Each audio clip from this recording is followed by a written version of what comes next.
Good morning. My name is Charles Meserve, and I'm the Student Government President of CCRI's Knight Campus. And I would like to thank our honored guests, Mayor Scott Avdesian of the City of Warwick, Kasim Yarn, the Director of Veterans Affairs for the state of Rhode Island, Katie Albert from the Office of Congressman James Langevin, John Kiernan from the Office of Senator Jack Reed, Ada Crossan from the Office of Senator Sheldon Whitehouse, State Representative Patricia Morgan, State Representative Camille Vela Wilkinson, first responders from the Warwick Fire and Police Departments and the Woonsocket Police Department, the Rhode Island Patriot Guard Riders, and all of you in attendance for coming this morning as we remember those who were lost 16 years ago. I want to begin this morning with a quote that I think exemplifies the meaning of today for me. During a radio address in 2011, the 44th President of the United States, Barack Obama, stated, "Even the smallest act of service, the simplest act of kindness, is a way to honor those who were lost, a way to reclaim that spirit of unity that followed 9/11. I was a senior in high school in September of 2001 when the planes crashed into the towers in New York City, the Pentagon, and in a field in Chancellorsville, Pennsylvania. Westbrook High School in my hometown of Westbrook, Maine, was about a mile away from the Portland Jetport. The airport was where the hijackers caught a flight to Boston's Logan Airport, where they would board their flights and take control of those planes on that horrible day. Our school responded quickly and did not allow the faculty or students to watch the news broadcasts of the day, and made available all of the school's guidance counselors, social workers, as well as calling in grief counselors. While quite a few people took advantage of these services, what really surprised me was the fact that most did not need them because they banded together. They supported each other. The barriers between the different social circles melted away.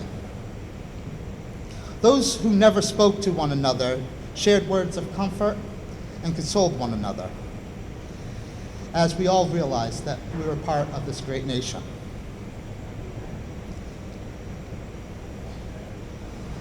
They decided to close school an hour and a half early that day, and I walked home as I did every other day, but something was different. There were American flags flying on nearly every house, appearing almost instantly. Neighbors were outside talking to neighbors, each one greeting me as I passed each house on my mile-and-a-half walk home. I even saw neighbors juggling various amounts of food as they went over each other's houses, cooking out and giving support to each other. This went on for the next few weeks. This was the unity President Obama was speaking towards in 2011. We are all gathered here today for many reasons. To remember the victims, to honor the sacrifice of the fallen first responders, to memorialize the event that led many brave soldiers to enlist. For me personally, today is about seeing neighbors who never spoke before united in the commonality of being a citizen of this nation. For me, today was about that unity. It didn't matter the color of your skin, your veteran status, your gender, or your sexual orientation. You were an American that day, and you were a friend. I would like now to ask my good friend to share a few words. Allow me to introduce Michael Chapasco, whose hard work today made today's event possible.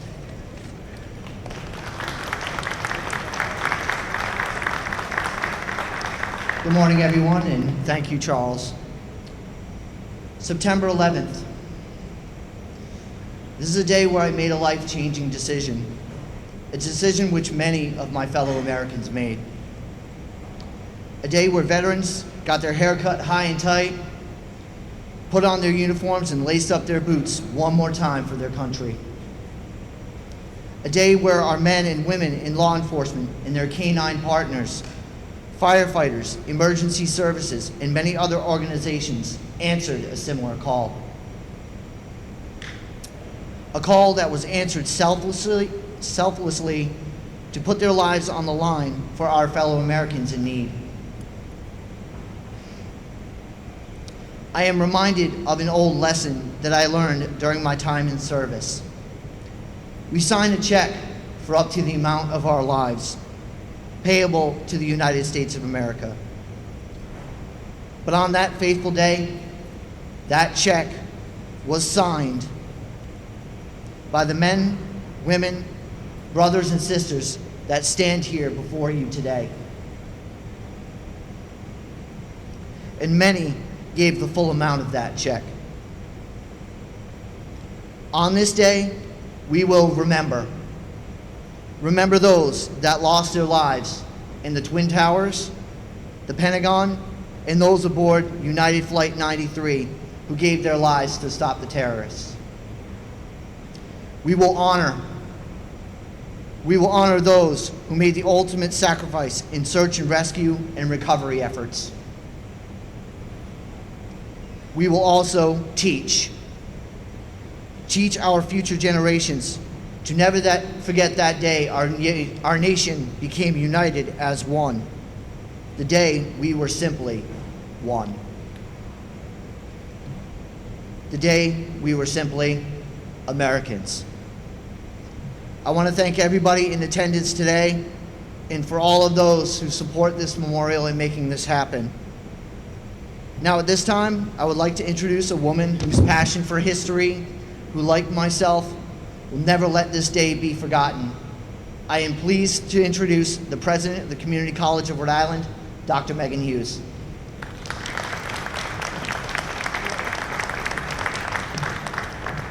So good morning, everyone. Can you hear me?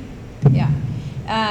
I want to start by recognizing our honored guests that are with us, Representative Morgan from Warwick, the great Mayor Avedijan from Warwick, also the new chair of our foundation, Director of Veterans Affairs, Kasim Yarm, our invited guests from the firefighters of Warwick, members of law enforcement. Thank you all for being here and for showing your respect for today. I want to move next to recognize our students. So this is the second September 11th that I am spending as president of the college, and the first one where we are holding an event of this magnitude. That is entirely due to the Knight Student Government, who made this happen, who felt it was important to gather together as a community and set time to memorialize what happened 16 years ago today. I want to especially recognize Michael Chapasco. He's right, we share a love of history, and I know that it was Michael working with the officers of the government to make today happen, so thank you, Michael. When I met with the members of the student government a couple of weeks ago and asked them, what would you like me to cover in my remarks, one of the things that they asked that I cover is the following: how has the college changed since 2001? What has the college done that it hadn't done prior to that day? And I think what they asked me to talk about was our focus on emergency management and preparation. We now have professors who work at the college teaching our students how to do this work well. And I really want to recognize that department for the work that you lead. It is so essential to the work of the college, and to thank you. The other thing they asked that I do is just tell the story. We are all Americans, and where were we? I believe that everyone in this room, yes, was alive. So where were you the morning of Tuesday, September 11th, 2001? I was new to Rhode Island. I had a 2-year-old and a 5-year-old, and I was getting ready for the very first day of teaching for the fall semester. The very first thing I did when I saw the first plane go into the first tower was call my brother, who was working in the Met building above Grand Central Station. So I went to the phone and said, you have to get out right now. You need to get out of the city, you need to leave. And he did that, and I said, and don't take a train. So he walked until he could find a car, and he rented a car, and he got across the bridge. He went home because his wife had a brother in the second tower. So he went home to start trying to organize how we would find Steve Lamontia. who that day had a 3-year-old and a 5-year-old. What I did was go to my children's school and kiss them goodbye and get on 95 and drive down to Darien to pick up my brother's 1-year-old and bring her back here so that my brother and his wife could focus on Steve. And at that moment, as you all know, we all assumed we'd be finding them. So when I think about today, and I think about the call I made as a sister, which was to tell my only brother to get out of the city, to go away from the danger. And I think about the men and women who, instead of running out, ran in and ran into those buildings and went to Pennsylvania and went to Washington, who ran to the danger. I am so deeply moved, as I know actually Craig and Emily, Steve's children, remain today. I am grateful to those first responders for showing the kind of, to me, unimaginable bravery to go into those buildings and to keep going into those buildings. And I want to, I guess, end by saying how grateful I am to everyone in this room, and especially to the Knight Student Government, that when I call my sister-in-law later this morning, I'll have something to tell her about this college and just how proud I am of the students of this college for showing this kind of thoughtfulness. And then very lastly, what both Charles and Michael talked about is what I feel every morning when I wake up. We are all Americans, and in these very difficult times, boy, does it matter to come together and say it out loud. So I thank both Michael and Charles for delivering that message. I believe it's essential. With that, I'm going to introduce Director Yarn, Head of Veterans Affairs.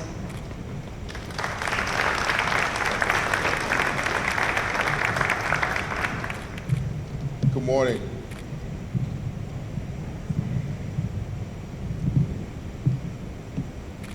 Dr. Hughes, thank you so much for your leadership. And it is amazing to see how, when we talk about education, thought, that epicenter of all of that is here on this campus. And a direct reflection on your leadership. Thank you. To the student government, for taking the time out of your hectic schedule to put together this awesome presentation. Thank you so much. It means so much to me as a veteran myself. I'm truly humbled to be here today. Mayor Deasley, you're amazing. Thank you for opening up Warwick to our students, our veterans, and all of Rhode Islanders. You are the epitome of what it takes to leadership at the municipal level, so thank you so much for your leadership as well. Words can't express enough about our General Assembly, to continually to lead, to listen, to advocate. Representative Morgan, thank you so much. Representing the General Assembly truly means to us to be here for you as well. I often state too that it takes a village. You can't do it by yourself. When I look at the audience, I see leadership from our congressional delegation. It means so much from Senator Reid, Senator Whitehouse, Congressman Langevin, Congressman Cicilline, all of us working together to serve Rhode Islanders as a whole. So thank you for being here as well. Our fire department, police department, you're on the front lines. You make it so that we can assemble here today. We can lie and sleep at our beds at night safely because of you're on the watch. The epitome of service before self. Thank you for your unwavering devotion to service. To our first responders across America, you continue to answer the nation's calls. From the natural disaster going on in Texas, now Florida is in the crosshairs.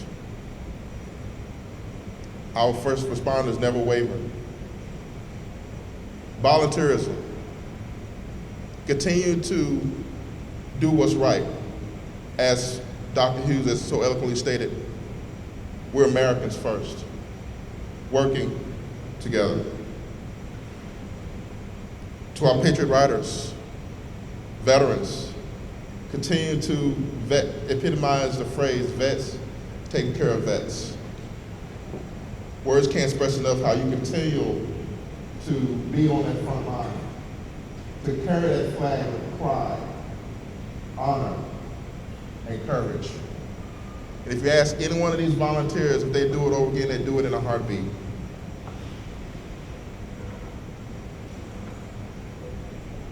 When 9/11 happened, the attacks, President Bush stated this: our fellow citizens, our way of life, our very freedom came under attack in a series of deliberate and deadly terrorist acts.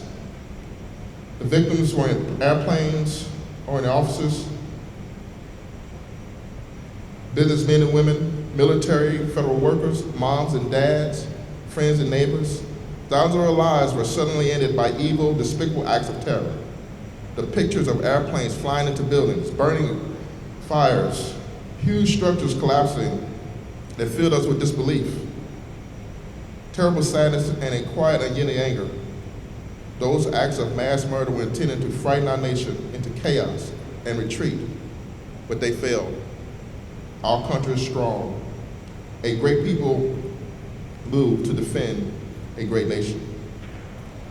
I can't think of a better place to be on this solemn occasion than on this campus, because you represent the future of America. To today's youth, we need you more than ever. This institution is going to give you the tools, but it doesn't stop there. The student government, that's one of the key pillars.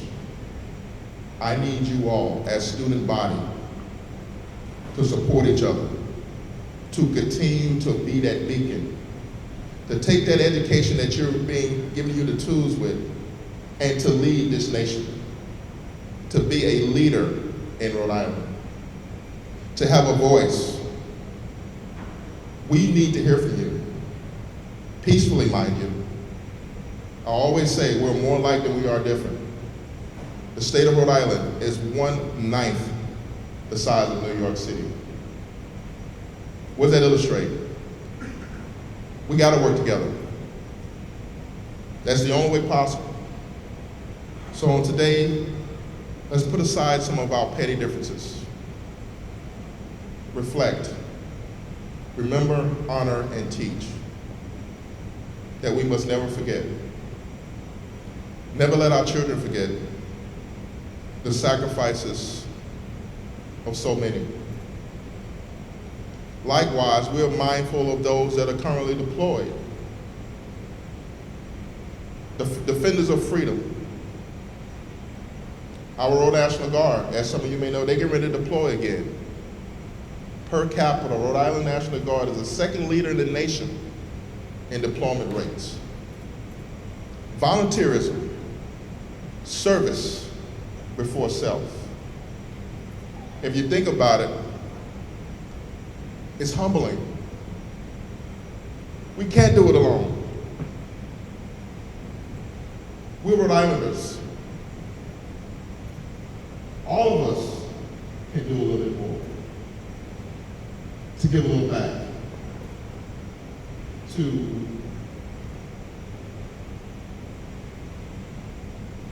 express the importance that you didn't get here by yourself.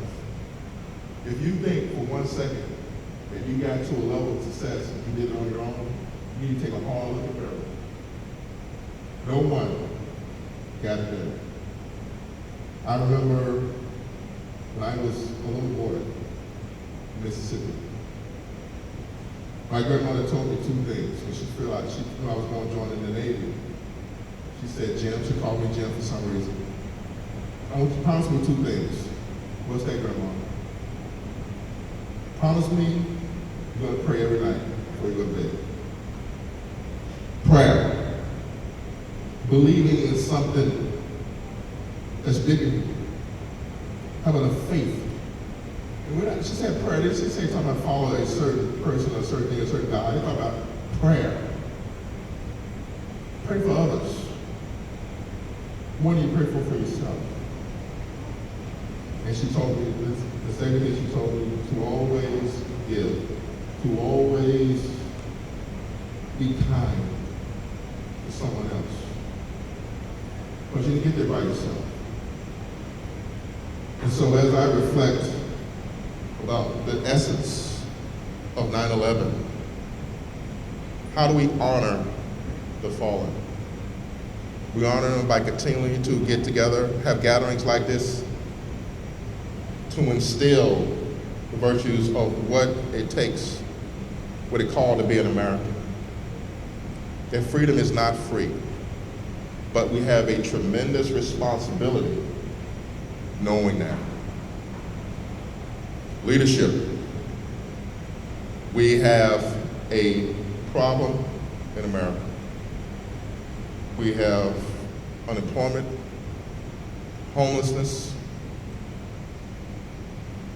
issues with our healthcare system. We got to work together in order to identify those issues and break solutions and work together, continuing to work together in that capacity. You know, as I stand before you and I look across this room, diversity, equality. We're Americans. We need to continue to support each other, to stand up for each other. If you see something wrong in your community, have a voice. Stand up. Go shake a firefighter's hand. Go shake the police's hand. Thank you for your service. We understand we have problems. Name me one state that doesn't have problems. Newsflash, that world does not exist. But we're Rhode Islanders first and foremost. We stand together. In closing, to use the words from the Honorable Gina Raimondo, she states, on this 16th anniversary of September 11, we remember the innocent victims and pay tribute to the first responders. Let us also reflect on the ways in which America has prevailed in a time of unfathomable tragedy, showing to the world and ourselves that love, peace will always triumph over evil and hate. As a stage director, I pray that our nation will learn to always acknowledge those who have served our country well and with distinction. May God continue to bless our fallen, our veterans, those that are currently serving, our fire departments, our police departments, all of our first responders, all of those volunteers that are out there helping other Americans. Thank you.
Thank you very much. And thank you, Janine. Mayor Scott Avdesian was first elected in 2000, only 1 year before the tragic attacks. Since that time, his leadership has been paramount to the success of the great city of Warwick. Please join me in welcoming the Honorable Mayor Scott Avdesian.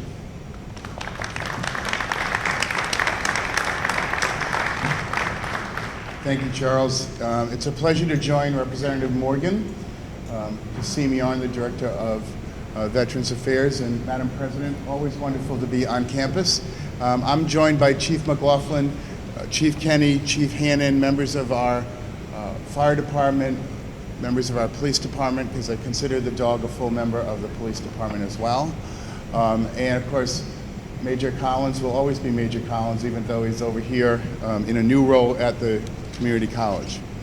I said to Kasim when we sat down, and after Dr. Hughes and I had a conversation about the fact that today's event is all student-led, and thought, well, a lot of the students were little kids when this happened, and Representative Morgan is nodding her head because she loves to talk about how I look much older than she does.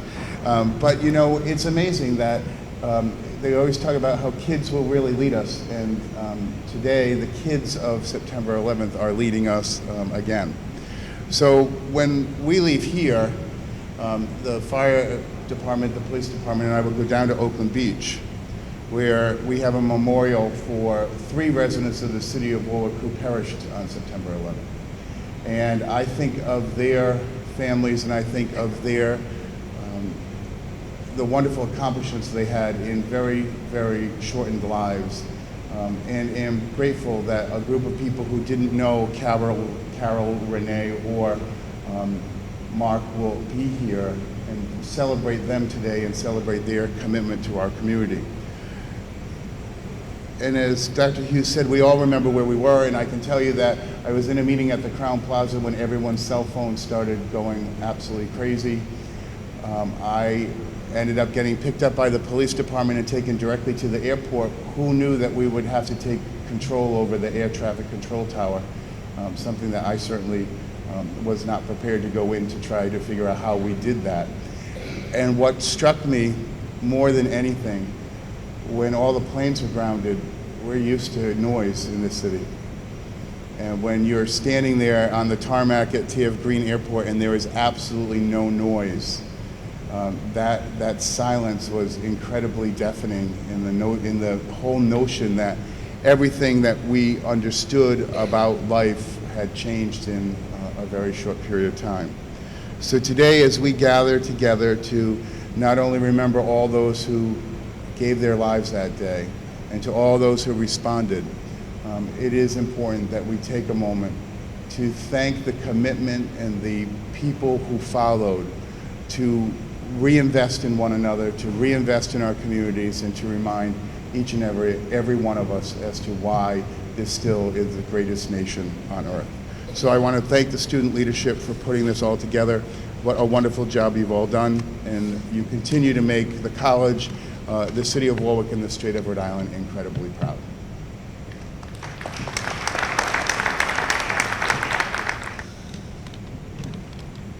The laying of this wreath honors the victims, families, and first responders during the 9/11 attacks. Laying the wreath this morning will be the Honorable Mayor Scott Avedizian, President of CCRI, Dr. Megan Hughes, and Director of Veterans Affairs, Kasim Yarn.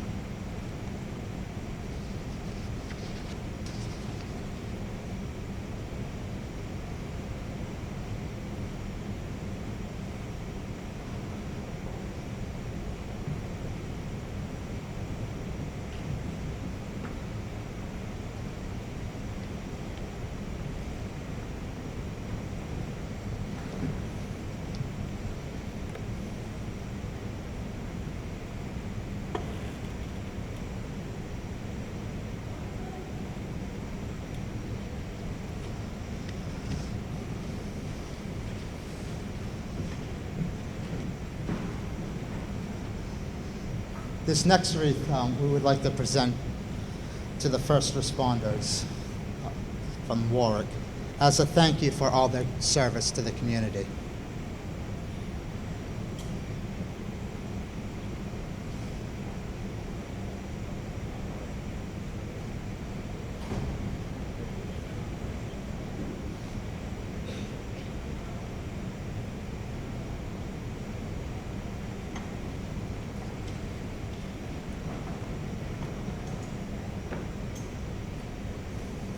As this ceremony draws to a close, I just want everyone to walk away from here today with just that one thought of that unity.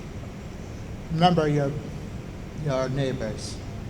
We are all part of this great nation, and this great nation would not stand without one another.